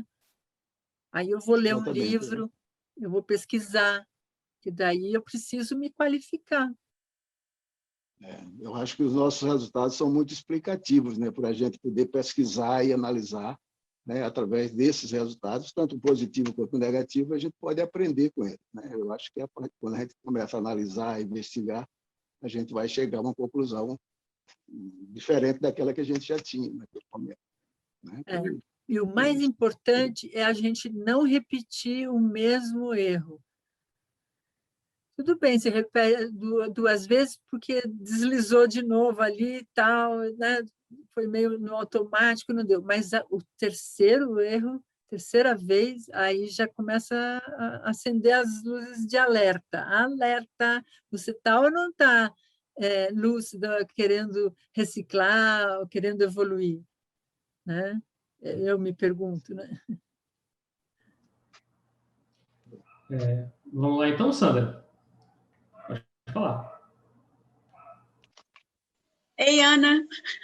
Ei, Sandra. Bem, então, desde que você começou a falar, que eu fiquei pensando na questão do holochakra. Aí eu estava lendo as pensadas aqui, a número 16, ela traz: quem é vítima de repressão tende a falar para dentro, com baixa entonação. Então, eu fiquei pensando assim, na questão das dinâmicas que a gente participa. Cada consciência se manifesta de uma maneira, ela se comunica de uma forma. Então, eu fiquei pensando na questão assim, de qual é a relação que tem com a questão... tudo bem, eu consigo entender a questão da repressão, de uma fala com baixa entonação, a pessoa não consegue se mostrar, falar, comunicar. Mas a questão do laringochakra, porque existe uma comunicação entre os chakras, a gente sabe disso, né? A gente estuda, vê essa relação energética entre os chakras. E isso pode ser uma relação também direta, que eu sou muito curiosa com isso, porque cada comunex tem uma linha de comunicação, tem uma energia de comunicação. E nas dinâmicas a gente percebe isso, porque a gente está ali para a intenção da gente ajudar e tal e coisa, então a gente percebe que cada consciência que se apresenta, uma forma de comunicar. Porque essa semana, eu já vi mais tempo, mas eu peguei no filme de novo, que é aquele... os mortos falam, né? Parece, não estou lembrando agora. As crianças, elas dessomaram uma situação difícil. Então, elas não comunicavam com o laringo, mas elas saem a terra, né, elas foram mortas de uma situação difícil, colocava a terra para fora através da boca, porque os mortos falam. Então, eu fiquei pensando nessa linha aí, nessa coisa que você trouxe de comunicação, nessa questão aí de que a repressão, a questão das emoções, se tem a ver, não, porque tem a ver com a condição da baratrosfera, por exemplo, uma comunex, onde as consciências ainda são muito alinhadas na agressividade, na questão da falta de pacificação. Queria que você trouxesse a questão do holochakra, assim, nas comunicações, e o laringo, que é a fala, né, que a gente se manifesta, eu agradeço. E engraçado, quando eu li essa pensada, eu não fui por esse lado, Sandra, eu não fui não expandi tanto assim para pensar lá na dimensão extrafísica. E é engraçado, eu remetia as minhas sinapses, meus circuitos sinápticos se remeteram a somente umas situações na dimensão intrafísica. Que aqui, quando a gente está ressomado, né, com um corpo físico, a gente tem a repressão expressa de modo muito forte, né? na questão gestual, corporal. E aí o laringo, na comunicação, ele tem um papel relevante, é claro, é pelo laringo é que a gente se comunica, né? O som, a voz, sai tudo ali por esse conjunto aqui de órgãos, né? do aparelho fonador. Mas eu pensei mais na questão mesmo psicológica, né? da Consim, que ela, sendo vítima de uma autorrepressão, de repressão, ela vai ter mesmo uma interferência na sua entonação, né? no seu modo de falar, vai falar mais para dentro mesmo. Porque o que é uma repressão? Ela é um sufocamento, vamos dizer assim. Há um sufocamento da sua autenticidade, da sua singularidade, de mostrar quem você é. Se isso não é possível, está abafado, está reprimido, está impedido, está bloqueado, isso vai ser demonstrado não só pela timidez, mas também, se sai algum som de voz, sai para dentro. A pessoa ela não tem uma dicção assim clara, uma impostação de voz, vamos dizer assim, destemida, né? De ela falar mesmo para todos ouvirem, em alto e bom som, né? Com as palavras articuladas, né? Com todos essa clareza que é da gente estar na comunicação oral.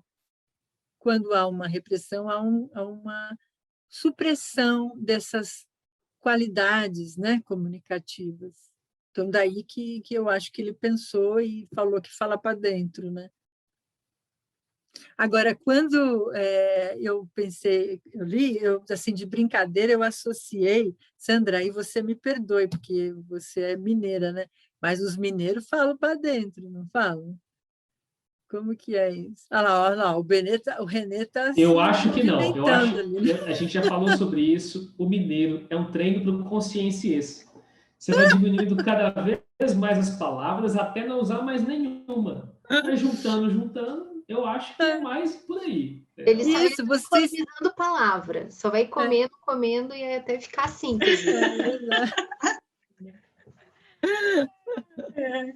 Encurta caminho. Isso aí, valeu, Ana.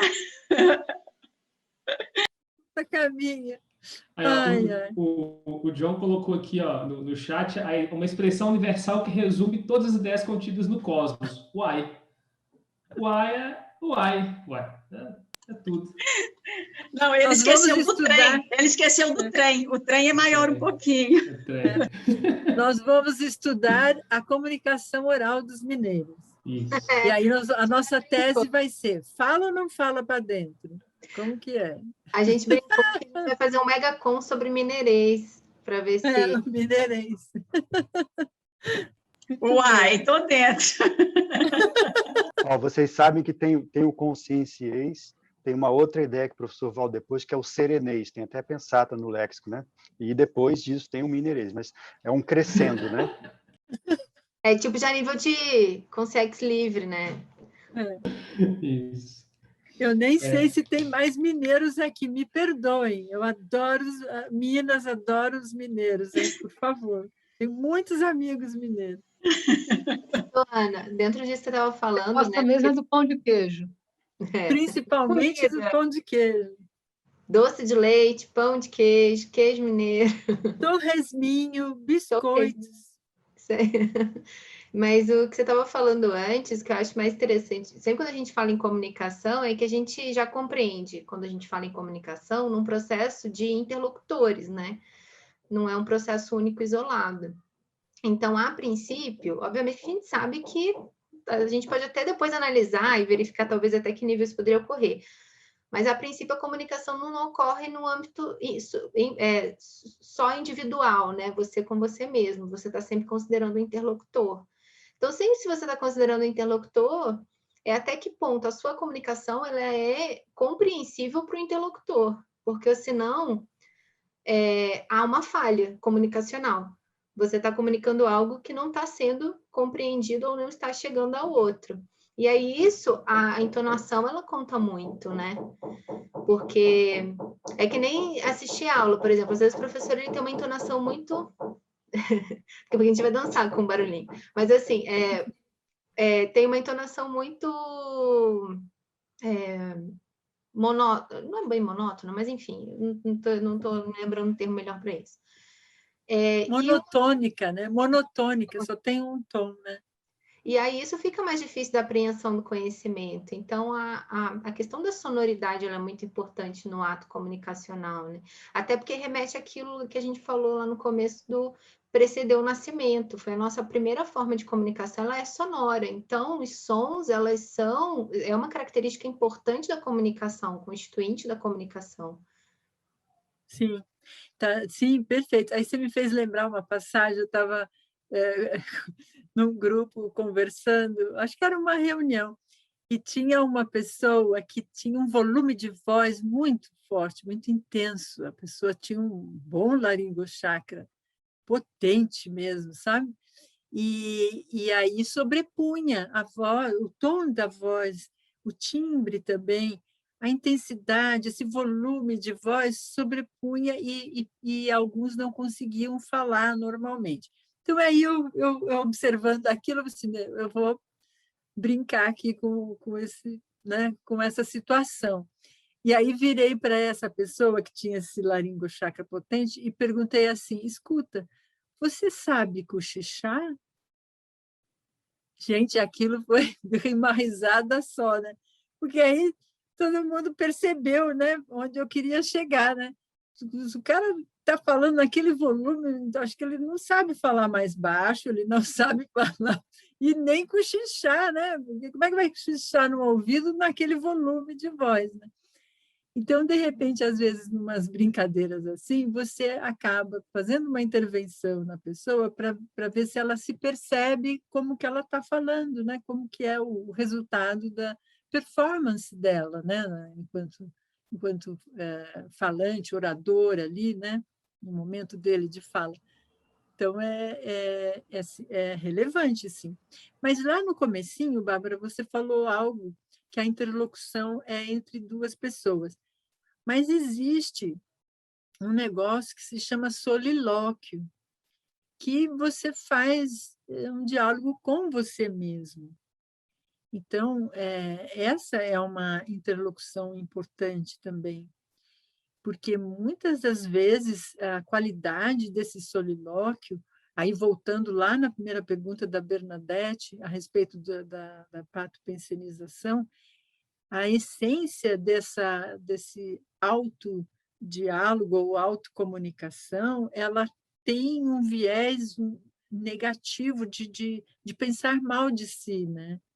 Então, isso não é legal, isso vai se refletir no que ela vai expressar para os outros, né? Sobre vários assuntos ou sobre o que for que ela for comunicar.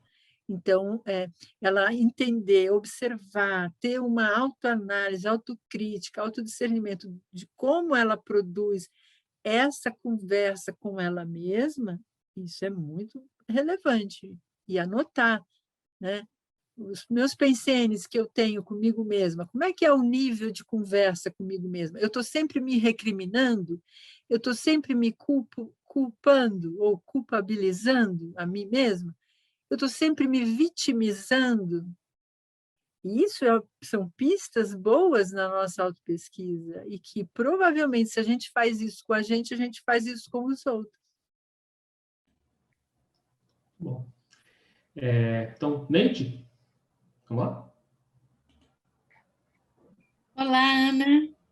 Oi, Neide, tudo bom? Querida, tudo jóia. Ana, você tocou num aspecto da comunicação que me é muito caro, que é a tridotação. Eu valorizo muito essa questão da comunicação, na inteligência comunicativa, né? E me preocupa porque o professor Valdo nos chamava a atenção de que a inteligência intelectiva, a inteligência anímico-parapsíquica, a gente ia, né? Íamos.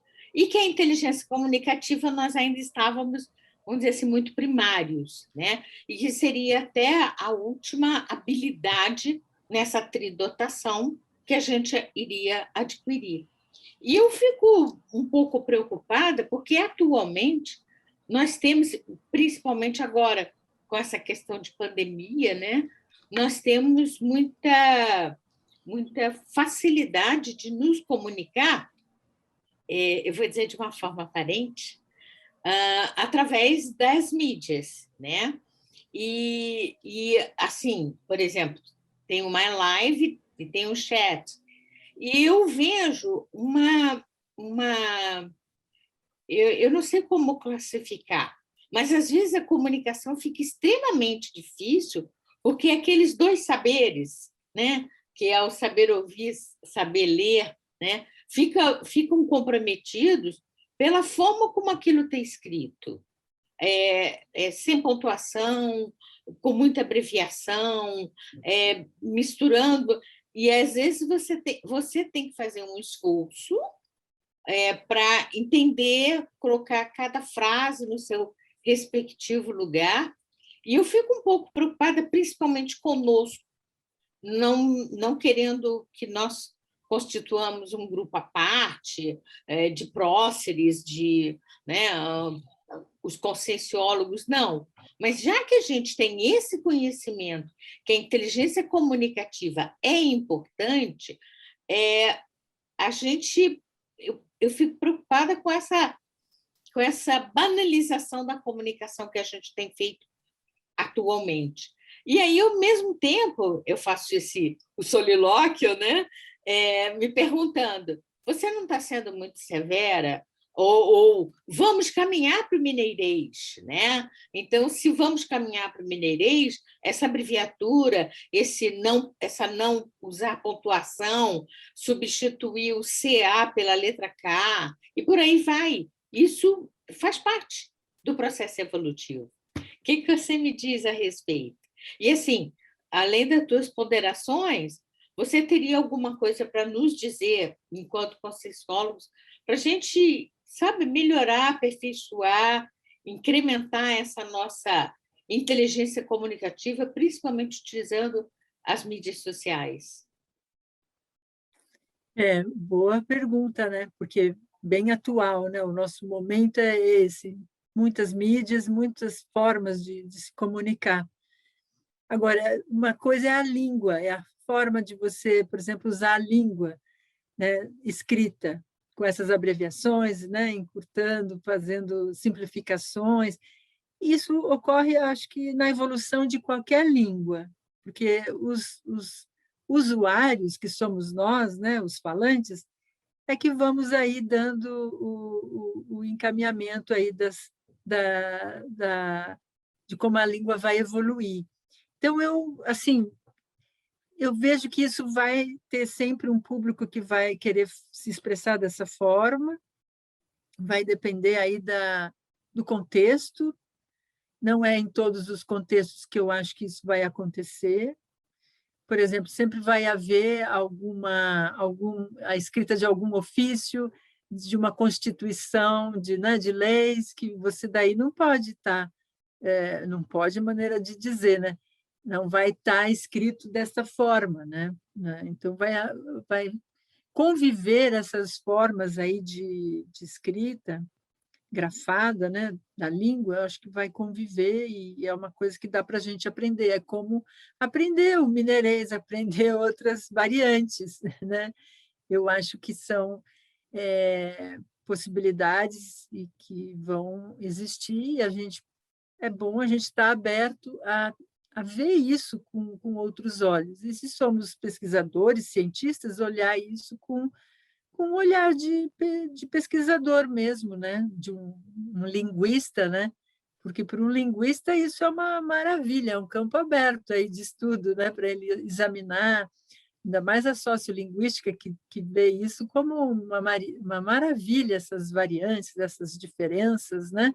De falas, de regionais e tudo mais, de vocabulário, enfim, é um campo enorme. Então, talvez aí a palavra-chave seja abertismo consciencial. Se a gente tem o abertismo, a gente olha para isso de uma forma mais tranquila. Não que a gente vá adotar exclusivamente isso, né? Não é isso que eu quero dizer, mas saber traduzir isso, saber ler isso, né? E usar eventualmente numa assistência quando for necessário, né? Isso é útil. Então, também, né? Ô, Ana, tem a Agora, pensata número 22, só se você quiser ver aí, porque eu acho que fala bem isso que a Neide está trazendo, né? De que o ideal é a pessoa saber modular a comunicação dela de acordo com a assistência ou com o interlocutor, né? Às vezes, se você está num grupo, por exemplo, de adolescentes, né? É muito comum, eles não usam o português como a gente usa, né? É um outro tipo de língua que eu não sei qual é. Mas, enfim, se você está lá e você faz a abordagem naquela linguagem, ela atinge melhor o seu objetivo. Por outro lado, se você vai escrever um livro, que é outro tipo de público, você tem que saber usar a linguagem, né, mais culta. Então, e o Valdo sabia fazer isso, né, Neide? Muito bem, né? Ele fazia a piada, a brincadeira, fazia o mineirês dele. Ele, na verdade, carregava com o mineirês quando precisava, né?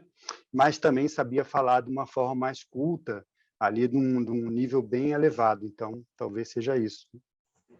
O Edu tá muito cringe, né? Muito cringe. Eu sou totalmente cringe, eu sou da definição de cringe, né? Mas, de qualquer forma, é um tipo de linguagem também, né, Bárbara? Eu atinjo... O vocábulo da moda. Pensa bem, eu atinjo... Introduziu na discussão o vocábulo da moda. Surgido há uma semana. Mas você sabe que eu estudei na minha tese, eu estudo rádio, mas no rádio expandido, nas novas tecnologias. E eu fiz uma pesquisa com imigrantes brasileiros que vivem em Barcelona e como eles ressignificavam a identidade deles, a construção identitária, a concepção identitária, consumindo rádio brasileira, morando lá. E por que isso era importante para eles? Porque a linguagem, a língua, o sotaque, as características da língua, da origem materna deles, do país, da cidade, do bairro que eles viviam, esses eram componentes muito importantes de constituição da concepção deles como eles mesmos, como sujeitos inseridos na sociedade. Então, quando eu perguntava assim, por que você escuta música brasileira? Eles falavam, porque é quem eu sou. Então, a percepção de si vinha muito da língua também. A língua era um componente identitário. Obviamente que quando a gente fala na conscienciologia, a gente já está tentando transpor essa perspectiva mais bairrista, né? Mas ainda assim, se é uma característica importante, ela é importante para a gente. E eu acho que a Ana foi em cima do lance quando ela falou, a gente vai fazer assistência, se a gente tem essa compreensão da importância da linguagem e dessas características linguísticas, talvez a gente consiga ser mais assertivo no nosso posicionamento ou criar um vínculo mais direto, né, ou mais amplo com aquela pessoa. E é por isso que existe a língua de sinais, né? Existe a língua de sinais nesse mesmo contexto, porque existe a comunidade surda. A comunidade surda se comunica por sinais, então é identificação, por isso que ele tem esse mundo surdo, né? A sociedade surda, que tem essa língua, essa forma de se comunicar pelos sinais, né? Isso é bem interessante a gente olhar também. A mim me parece muito rico esse aspecto que você mencionou, Ana, que é da evolução da linguagem, né? Então, por exemplo, nós temos uma linguagem extremamente fonética, e por que 2 S's é diferente dessa cedilha, né? Porque foneticamente são idênticos, né? Mas o que me preocupa assim, eu estou transmitindo a minha mensagem, supondo até que o meu interlocutor, tá, é uma pessoa, né, com aquele mesmo nível intelectual, capacidade mental somática para entender o que eu estou falando. Então, essas variáveis estão sob controle, tá? Mas da maneira como eu me expressei, eu estou me comunicando, essa que é a minha preocupação. E tem um dado aí que a gente não pode esquecer. A língua é um conjunto de signos convencionados. Se ela é convencionada, os falantes, os habitantes, aquelas pessoas daquela comunidade convencionaram que isso se escreve assim, ou se escreve assado, ou vai se falar assim, ou vai se falar assado. E como essas pessoas elas evoluem, tudo é dinâmico, então isso está sempre em constante transformação. Então, esse é um dado. Então, o que a gente hoje fala que é certo escrever, se a gente falasse há 100 anos atrás, iam dizer que a gente estava escrevendo errado, né? Então, o F nosso é F, não é mais PH. Então, isso evoluiu, a língua evoluiu, quebrou-se isso, esse paradigma, vamos dizer assim, da escrita. Porque aí os gramáticos, as pessoas entendidas, especialistas, se reúnem e convencionam que aquilo é daquela forma ou não é. Então, são pessoas, e as pessoas, né, evoluem, tudo muda. Isso pode correr ao longo aí de algumas décadas, séculos, enfim, vai no ritmo aí que for, né, em cada comunidade. Então, esse é um ponto. Então, a gente ter essa fluidez para a gente entrar nesse ritmo, no tempo que a gente está vivendo e saber fazer uso do que está em vigor no momento. E a gente não se apegar tanto a isso, sabe? Porque se a gente vai estar ao caminho do consciênciês, lá não tem nada disso, vai se apegar a quê? Se é com 2 S, se é com Z cedilha, né? Isso daí não vai existir, é uma questão inócua, né? Vai ser uma bobagem. Então, a gente tendo essa inteligência de fazer uso útil do momento, né? É a forma como a gente está se comunicando nesse momento? Então vamos fazer uso disso o melhor possível, com o maior discernimento. E isso já é usar a inteligência, não só comunicativa, mas também evolutiva, né? Porque daí você vai pensar assim, poxa, mas por que eu vou me apegar a isso, né? Por isso que quando às vezes eu estou corrigindo redação, principalmente de 2º grau, né, do ensino médio, você vai se apegar no confort ali, na forma, todo o tempo, nossa, aí não sobra nada, né? Não sobra nada. Então, é complexo isso. Olha como é. Quem é professor sabe do drama que é isso. Então, assim, ter esse discernimento tal, e saber levar isso com jeito, porque não é a gente sozinho que vai resolver isso, né? É toda a sociedade, toda a comunidade, o conjunto, né, Ana, do nível ali. Oi. a gente está chegando no nosso horário aqui, né? Então, assim... Nós estamos falando demais, né? Não, a gente está falando bem demais. É isso que você está dizendo. Você tem toda a razão, né? E você vê, falar do processo de fala é muito legal, né? Porque... É muito legal. Outra coisa, é uma coisa que todo mundo pensa sobre isso, né? Todo mundo se depara, é um problema nosso. Todo mundo tem essa questão e vai lidar com essa questão e está lidando, né? Talvez uma coisa que a gente possa fazer é o seguinte: a gente tem que saber falar tanto a língua dos evoluciólogos e dos serenões, quanto a língua da baratrosfera, dos assistidos, e até a língua do nosso gatinho de casa. Então, a nossa comunicação pega num range total, né? E se a gente consegue fazer isso, a gente vai bem na evoluciologia. Então, Ana, eu queria que você, se você quiser falar algumas palavras finais, se despedir do pessoal, fica à vontade. Tá. Nossa, gente, foi um enorme prazer, foi uma surpresa para mim a conversa, as perguntas, o diálogo, a interação. Eu aprendi muito aqui com vocês, algumas respostas eu dei de bate-pronto, tive que raciocinar, usar minhas conexões sinápticas rapidinho para poder pensar em articular algum pensamento aqui para vocês. Espero que todos aí estejam bem e que tenham acrescido alguma coisa aí na cognição e que a comunicação de cada um de vocês fique agora bem mais incrementada, com mais ideias aí para vocês aprimorarem, qualificarem-se e se comunicarem melhor, se expressarem melhor, porque fazendo isso de forma legal, assim, a gente constrói um convívio, né, que nem o Hercílio trouxe, um convívio mais harmonioso, mais pacificador, mais construtivo, onde todos ganham. É a relação ganha-ganha. Então, se cada um melhora a sua comunicação, ganhamos todos e vamos crescer juntos, né? Então, é esse o recado. Eu agradeço imensamente a oportunidade, gente. Foi muito bom. Ana, a gente que agradece a você, então, ter conversado com a gente aí, foi ótimo, tá? E, assim, para quem quiser, amanhã tem a tertúlia matinal sobre debatologia interassistencial, que está bem confluente com esse assunto de hoje, né? Então, todos convidados também. Uma ótima semana para todos e até o sábado que vem. Valeu. Tchau, pessoal. Abraços. Tchau, tchau.